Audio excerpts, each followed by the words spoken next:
हमारे साथ अभी एक निजी संस्था के डायरेक्टर जुड़ गए हैं जिनका नाम इंजीनियर अमित आर्यन है।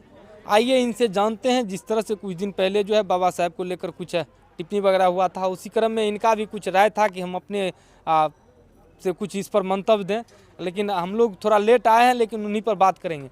क्या भगवान को दलितों के नेता बाबा साहब भीमराव अंबेडकर और भगवान दोनों के बीच में आपने जैसा कहा कि तुलना करने के लिए कि आप भगवान को सर्वश्रेष्ठ मानते हैं या बाबा साहब अंबेडकर को, तो देखिए हमने जब जन्म लिया तो हमने तो भगवान को देखा नहीं है, जो रियलिटी है। मतलब हम भगवान माने किसको आखिरकार? हम भगवान उसी को मान सकते हैं कि जिसने हमें बोलने की आज़ादी दी, जिसने हमें लड़ने की आज़ादी दी, जिसने हमें समानता का अधिकार दिया, जिन्होंने हमें स्वतंत्रता का अधिकार दिया, वही हमारे लिए भगवान है। अब हम पत्थर को पूजेंगे, अगर पत्थर को पूजने से अगर हमारा सारा समस्या को दूर हो जाए तो इतने जो विद्वान पढ़े लिखे हैं या हम भी जो संस्थान चलाते हैं, बच्चों के सामने में पत्थर रख देंगे, कहेंगे तुम इसको भर दिन टीका करो, आरती करो और पूजो, इसको तुम्हारे पास नॉलेज आ जाएगा, तो वो पॉसिबल नहीं है। बशर्ते उसको मेहनत करना पड़ेगा, तब जा कर के वो संभव है। और जैसे आए कुछ दिन पहले, जैसा कि संसद भवन में देश के गृह मंत्री अमित शाह जी के द्वारा कहा गया था कि अब एक पैशन शुरू होगा, अंबेडकर अंबेडकर अंबेडकर, तो वो जो ये बात बोले, जहाँ तक ये कहना उनको नहीं चाहिए था, पैशन नहीं है वो, हमारा जो है एक आइडियल मैन है।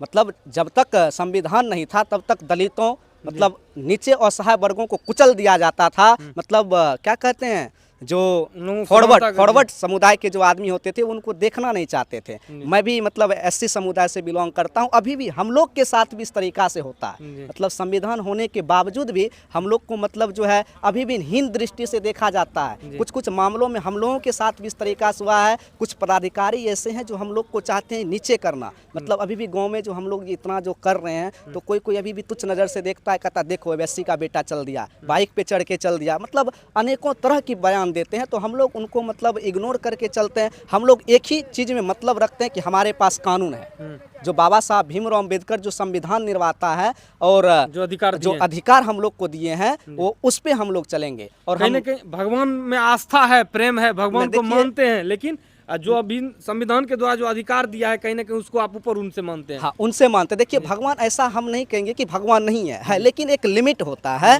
लिमिट के अंदर अगर आप किसी भी चीज़ को करते हैं तो वो बहुत ही अच्छा होता है। अब जैसे हाल फिलहाल में देखते होंगे कि फलाने जगह सत्संग का आयोजन हो रहा है, बाबा जो है सत्संग के नाम पे लूट मचाते हैं कि चंदा दीजिए, ये इकट्ठा कीजिए। क्या होता है उससे? कुछ मिलता है? हम भले तत्काल जाकर के प्रवचन सुन लेते हैं, एक मतलब आपको फॉर एग्जांपल दे रहे हैं, लेकिन जाके तत्काल हम सत्संग सुन लेंगे, लेकिन फिर से आने के बाद फिर हम उसी रंग रसा में चलाते हैं। खेत पर जाएंगे, गाली पढ़ने लगते हैं। महिला सबको खास करके देखिएगा, या जो पुरुष कहता है कि हम मतलब एकदम ये फलाने बाबा के चेला हैं, लेकिन वो उसके बात पर अमल नहीं करता है, ठीक ना। तो कहने का मतलब ये हुआ कि कहीं ना कहीं जो हमारे लिए भगवान तो बाबा साहब भीमराव अम्बेडकर ही हैं।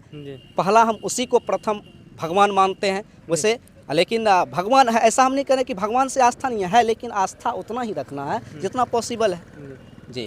और हमारे अनुसार कि पूरे भारत देश में जो है, पूरे भारत देश में बाबा साहब भीमराव अंबेडकर कोई इतना डिग्री उनके पास है कि कोई उनके मुकाबला ही नहीं कर सकते हैं, और मेरा भगवान वही है।